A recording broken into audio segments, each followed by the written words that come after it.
Greetings. This is the voice of Amhara Media Production, and today we'll be discussing with Dr. Haymanot Assefa Nadew, who is the founder and leader of the Amhara Liberation Movement. Dr. Haymanot, thanks for taking your time. Thank you for your time. I appreciate it. Doctor, our first question is, what is Amhara and what is this uplifting in Ethiopian history? So Amharas, specifically ethnic Amharas, are the founders and the originators of Ethiopia as we know it. They have founded Ethiopia, and they have lived in Ethiopia for thousands of years now. Ethnic Amharas are a group of people who have their own culture, their own history. They are proud people who have been anchors to other nations and nationalities that took part in the formation, in the creation, sustenance, and development of Ethiopia as we know it. Ethnic Amharas live throughout Ethiopia. They are estimated to be about 60 million, which makes them one of the largest ethnic groups in Ethiopia. Ethnic Amharas have their own language, as I said, that is based on a unique characters, which is different from the English alphabets we know. The Amharic language, which is the language of ethnic Amharas, is based on an ancient language called Ge'ez, which has been used in church writings and is still being used in church writings to write, spiritual books, articles, and so on and so forth. So Amharic, the language used by ethnic Amharas, is based on this ancient language called the Ge'ez language, which is rich with expressions, idioms, and has a capacity to pack a lot of ideas in few sentences and few paragraphs. So that tells us that ethnic Amharas are, being the founders and originators of Ethiopia, they possess means of expressing themselves in the arts, right? Writing, drawing, and in the sphere of the spiritual world as well. So that's what ethnic Amharas are. And in present-day Ethiopia, ethnic Amharas are falsely labeled by various groups in Ethiopia, particularly the Tigray People's Liberation Front, the TPLF, and the Oromo Liberation Front, OLF, who have labeled ethnic Amharas as enemies. They labeled Amharas really for destruction and elimination, just because ethnic Amharas have been originators and founders of Ethiopia. And this labeling is false, erroneous, and that has caused a tremendous amount of pain and suffering to our people. So in summary, ethnic Amharas, founders and originators of Ethiopia, they are really the anchors of present-day Ethiopia, and they live throughout the country, and they took part in the really, construction of Ethiopia and modeling of Ethiopia the way we know it currently. So in a nutshell, throughout Ethiopia, they've lived in each and every corner of the country, and they contributed greatly, really immensely, in establishing or creating Ethiopia as we know it today. Okay, thank you. Next, we'll be discussing on the origins of the ongoing Amhara genocide. Why does it exist, and what's the history behind it? Yeah, so that's a great question. So if we go back about 100 years in history, or 100 years, 50 years back in history, Ethiopia, as we know, is a poor country. Its people live in poverty, and most of the population is, to put it mildly, is not educated, and even the educated class is, as we can say, is like more of a technically educated than really educated, i.e., the majority of the population lack the basic understanding of how the world operates, what we need to do to get the country out of the ages-old poverty and illiteracy we are stuck in as a nation. So in my opinion, one of the reasons why, or the origins of the ethnic Amhara massacre is that in a resource-poor country, in a generally poor country, there is a huge rivalry between ethnic groups and various social constructs. And, you know, as I mentioned earlier, Tigray People's Liberation Front and the Oromo Liberation Front, when they started their struggle, they identified ethnic Amharas as their enemy. They identified ethnic Amharas as the cause of all the suffering in Ethiopia. Politically, as a battle strategy, identifying or having an enemy gives you a purpose to pursue your interests. However, this attempt by the TPLF, the Tigray People's Liberation Front, and the Oromo Liberation Front, identifying Amharas as an enemy, generally resulted in ethnic Amharas being hated and persecuted by the rest of the population in Ethiopia. So it's basically based on a false narrative, okay? Overall, the country is a poor country, and ethnic Amharas are not responsible for the poorness of Ethiopia, by no means. It's every Ethiopian that is responsible for the situation Ethiopia is in today. However, TPLF and OLF particularly identified Amharas as enemies, and they slated Amharas for destruction and elimination. So the origin of Amhara genocide is really based on a false narrative started by the TPLF and the OLF. So, you know, when you try to correct wrongs, you don't start with a false premise. What the TPLF and OLF did was they started the struggle to change the country, if they want to change the country, is based on a false premise. And that is not constructive, okay? Rather, it resulted in untold amount of suffering to ethnic Amharas. It resulted in millions of deaths, millions being displaced, hundreds and thousands of young girls and old ladies, old women being raped, Amhara lands being invaded by expansionist forces like the TPLF and the OLF.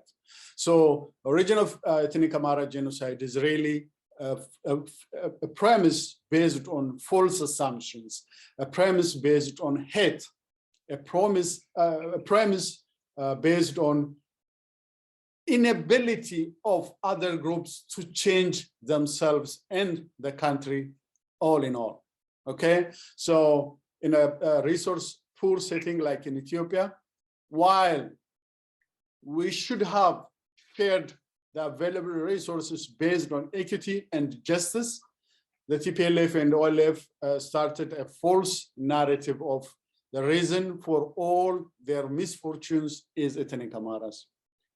In fact, ethnic Amharas are on the same boat, with the rest of the ethnic groups in Ethiopia. Everybody is poor in Ethiopia. Nobody is privileged. Nobody is better than the other. Ethiopia, as I said, is one of the poorest countries in the world. If you take any economic indicator, if you take any social indicator, Ethiopia is one of the worst places to live in. And this is generally not because of Amhara fault. This is generally because the population is, the country is backward. The leaders didn't do enough to change the country. So false narratives are the main drivers or the origins for ethnic Amhara massacre. False narratives perpetuated by the TPLF and the OLF.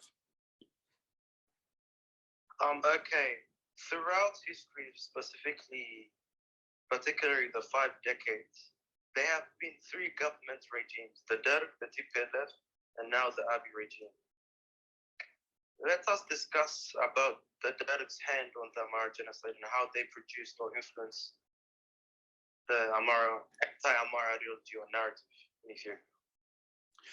Yeah, so that's a great question. Yeah, it's the last 50 years in Ethiopian history is, to put it mildly, is one of the worst times in Ethiopia and for the Ethiopians. Why?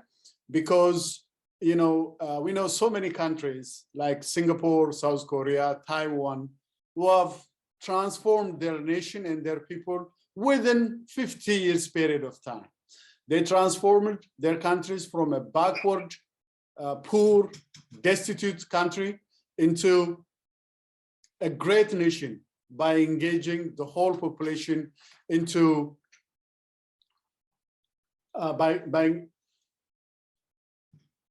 let's hold it up for a minute. Pardon for the interruption. So as I was saying, the last 50 years in Ethiopia really it's a wasted time for Ethiopia and Ethiopians. The reason, as I said, based on false narratives, Amharas were labeled as enemies. Amharas were identified as the cause for Ethiopia's failure, but that is far from the truth. In reality, the failure is a failure in successive governments' leadership, i.e., they didn't have clear vision. They don't have clear understanding of what Ethiopia is and the state the Ethiopian people were in. They plagiarized, for instance, the Derg regime plagiarized communist ideology from the USSR and Albania, and without having a clear and proper understanding of what communism was, they just literally copied and pasted communist ideology and tried to implement communism in Ethiopia. If you go back in time and look at Ethiopia, 1974 Ethiopia, which was really an agrarian society, most of the population was illiterate, and the ruling class itself was, mainly based of spiritual teachings, church teachings, and they didn't have, meaningful formal education. So the military junta, the people who constituted the Derg regime, where some of them, in fact, were trained in Western countries like the United States, and most of them were trained in the USSR. They literally copied the communist ideologies and tried to implement that in Ethiopia. We know the result of that. For 17 years, Ethiopia was mired in non-stop civil war, involving Eritrea, which was part of Ethiopia before until 1991. There was a civil war trying to annex or force Eritrea to be part of Ethiopia against the wishes and the wills of the Eritrean elites. There then followed a war with the TPLF, which is the Tigray People's Liberation Front, which started its movement from Tigray. And then that spread throughout the country and became a full-blown civil war. And that resulted in really loss of thousands, if not millions of lives, resulted in keeping Ethiopia poor, and it even made Ethiopia poorer than it was. So a visionless knowledge, lack of really clear understanding of what's going on in the world, and a lack of understanding of where Ethiopia was at the time compared to the rest of the world, and lack of a vision to transform Ethiopia resulted in a plagiarized communist ideology that became that turned out to be a disastrous outcome for Ethiopia and Ethiopians. For 17 years, we fought non-stop war that resulted in loss of millions of lives and thousands of people being displaced, the country being impoverished and becoming really more illiterate and ignorant than it was before. So that was the 17 years of the Derg regime. And then in 1991, the TPLF overthrew the Derg regime and took the reins. And then as soon as they came in, they instituted a policy that was based on hate and jealousy. In the constitution, the TPLF and OLF wrote in 1994 they identified Amhara people as an existential threat, and they labeled Amharas for another round of destruction and elimination.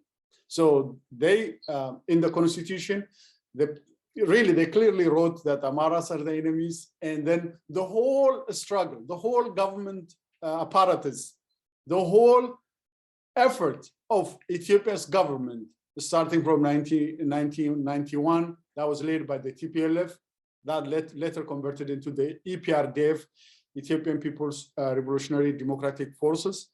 That the focus of that regime was really to destroy Amharas. Instead of, sitting down, analyzing and understanding the situation Ethiopia was at the time, which was really a poor, impoverished country, and instead of designing a strategy, and instead of setting forward a vision to transform Ethiopia from a backward, poor, impoverished country into a better country, they misdiagnosed the problem. Knowingly or unknowingly, they misdiagnosed the problem, and they identified Amharas as enemies once again, and then they instituted a wholesome task of, destroying Amhara as a nation, as a people within Ethiopia. We know the outcome of that, okay? Thousands and thousands, if not hundreds of thousands, or if not millions of Amharas have been systematically killed. Amhara population purposefully was miscounted. About 2 million Amharas were missing in Ethiopia's population count. Amhara economy was destroyed. Amhara psyche was denigrated. Amharas were persecuted. Anything and everything related to Amhara, ethnic Amharas, was labeled as bad.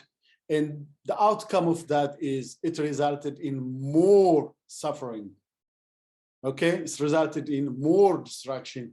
And overall, it resulted in keeping Ethiopia once again a poor, destitute, impoverished country. So another government policy based on a false narrative, again, kept Ethiopia and Ethiopians in a state they were, 100 years ago. Then came the Abiy regime in 2018, popular uprising, people discontented by the TPLF regime, the EPRDF regime, took to the streets, mainly Amhara Fanos throughout Amhara regional state, and Oromo Kero, as they're called.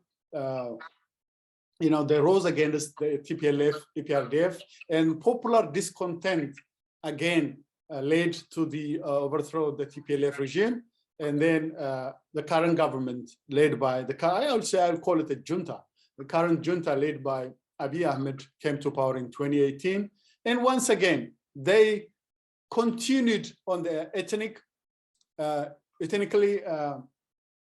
policies of the TPLF and EPRDF. They didn't change anything, really. They just perpetuated that narrative once again. And worst of it all is they intensified attacks, ethnic-based attacks in Ethiopia. So throughout Ethiopia, particularly in eastern, western Wallagga, in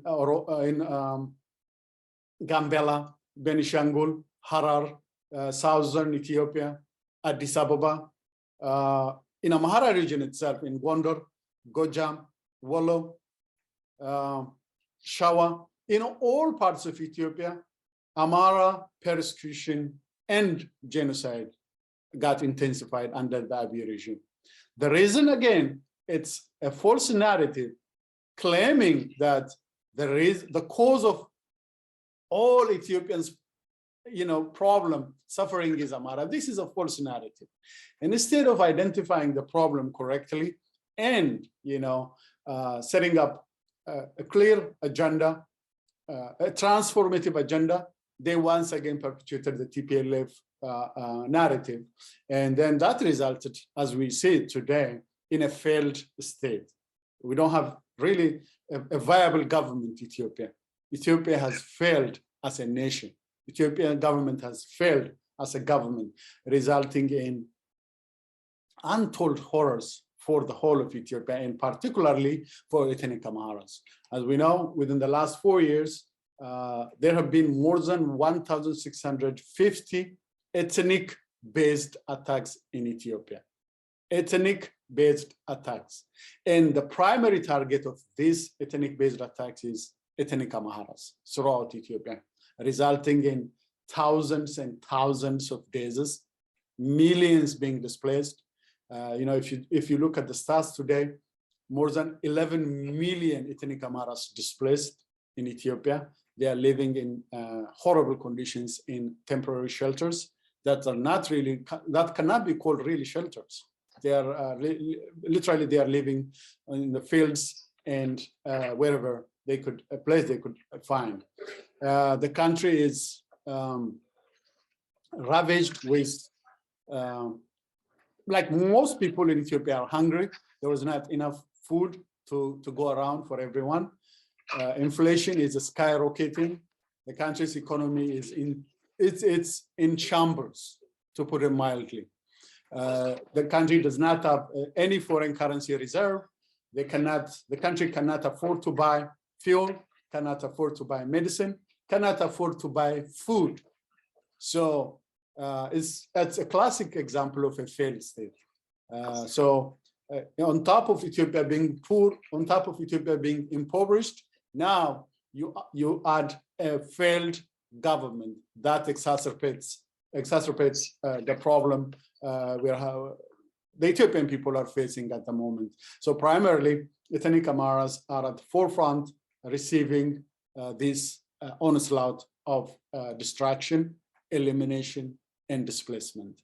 Okay, so successive regimes, the Derg, the TPLF regime or EPRDF, and Abiy regime have, one after another are being the reasons for failure in Ethiopia, the reasons for Ethiopia's impoverishment, the reason for the Ethiopians going hungry, the reason for Ethiopia being labeled as a failed and a poor nation among nations. And it's a shame. It's a shame. So they use, whoever listening to this broadcast, I'm sure they will take a point or two.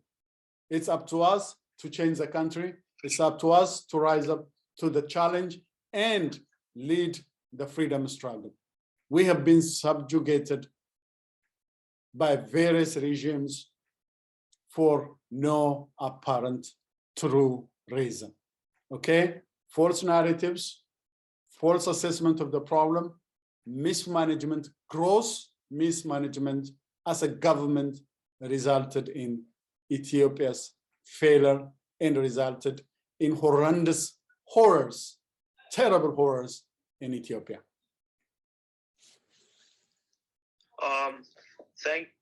This is in the current political climate, as we know, the Amhara genocide has intensified, ethnic cleansing has skyrocketed.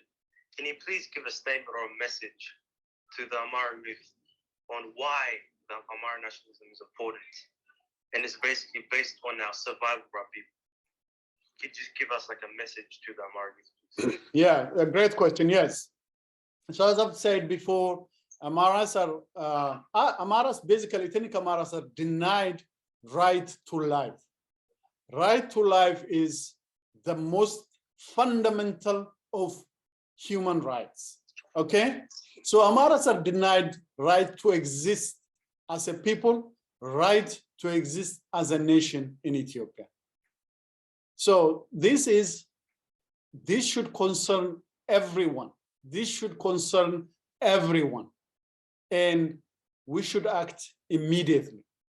So Amhara nationalism is an idea, an ideology that says Amharas, ethnic Amharas as a people have a right to live, right to exist. Okay? So, well, before I go into details of Amhara nationalism, I would like to mention, some people consider or mix up extremist views with nationalism. organizations like the TPLF and OLF are extremists. Why? Because they identified a whole group of people, i.e. ethnic Amharas, as enemies, and then they waged an open war to destroy Amharas. That is extremism. On the other hand, nationalism or Amhara nationalism is an ideology where you say, hey, I have a right to exist as a nation, I have a right to exist as an ethnic group, and I will defend my rights by any means and every means possible. Simply, that is nationalism. Okay, I will defend myself. And then that goes a little further and says, I'll free myself and my group, ethnic Amharas, from all kinds of discrimination, from all kinds of persecution. I'll free my people from poverty. I'll free my people from continuous genocide. I'll free my people from displacement. I'll free my people from impoverishment. That is called Amhara nationalism. Okay? Then the determination to fight for your freedom is an epitome of Amhara nationalism. Okay? So my message to the youth is we are responsible for what happens to us. Okay? Our weakness, our tardiness, our ignorance led our enemies to wage war against us. So Amhara youth, as a nation, we should wake up. We should wake up from the slumber. We should wake up from ages-old sleep. And instead of waiting for others to come and liberate us, we should take responsibility. We should say, I am responsible for my freedom, and I will fight for my freedom. Okay? So we should not wait for anyone to come and save us. We should not blame anybody else. We should get up, we suck it up, and fight for our freedom tooth and nail. There is no other alternative. No nation on earth have been liberated by any other nation. We are responsible for our freedom. Okay, so putting aside laziness, putting aside ignorance, educating ourselves by every means and any means possible, we should lead the fight and we should engage in the freedom fight. The freedom fight constitutes two major aspects. One, mental freedom. Freedom is a mindset. Educate yourselves about your history. Educate about yourselves about your culture. Educate yourself about your language. Educate about yourselves the current state your people are in. And then say, this is not right. This should change. Reject the status quo. Reject all ideas and people who have resulted in the mess we are in today in Ethiopia. Reject the TPLF, reject the OLF, reject Amhara political organizations which have resulted in this mess. Reject all of them. Reject the status quo. Reject the constitution. This has not helped a bit for ethnic Amharas. It did not help Ethiopians as well. So reject the constitution, reject the status quo, reject everything in Ethiopia. Say what we have in Ethiopia is a disaster. We should change it, and change starts with an individual. So change your mindset. Tell yourself, freedom is a mindset, and I'm responsible for my freedom.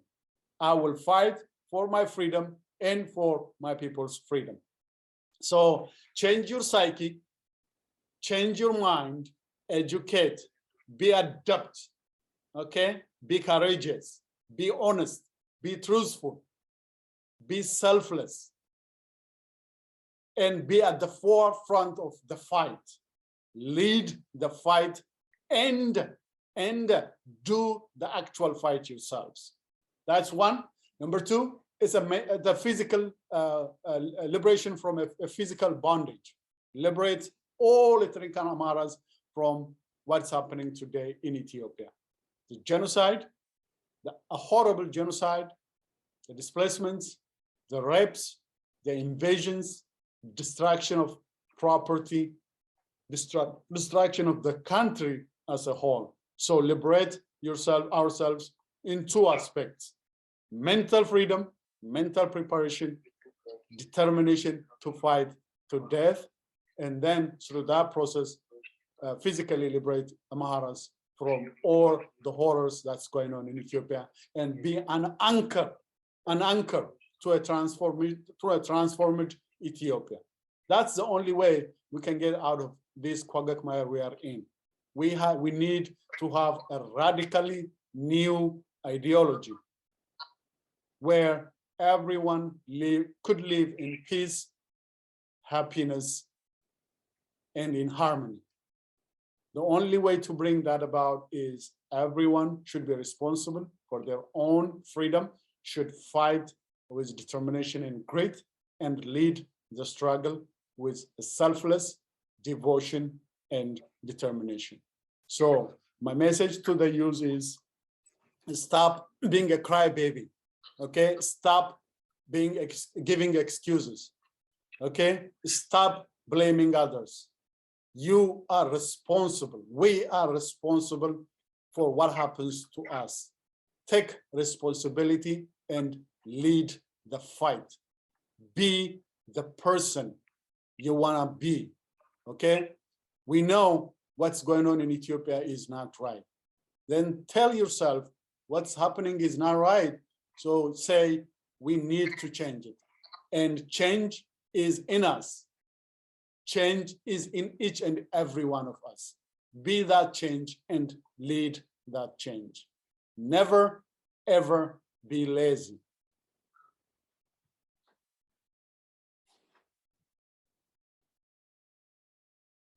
Thank you, Dr. Assefa. This is the end of our interview with Dr. Haymanot Assefa, the leader and chairman of the Amhara Liberation Movement. For our viewers, I hope this interview gave you a broader understanding or a brief understanding of the origins of the Amhara genocide and what's currently happening to our people. Please subscribe to our channel, Amhara Liberation Movement. Please follow our Twitter handle at Amhara Liberation Front, and stay tuned. And thank you for watching. Thank you for taking your time, Dr. Assefa. My pleasure. Thank you.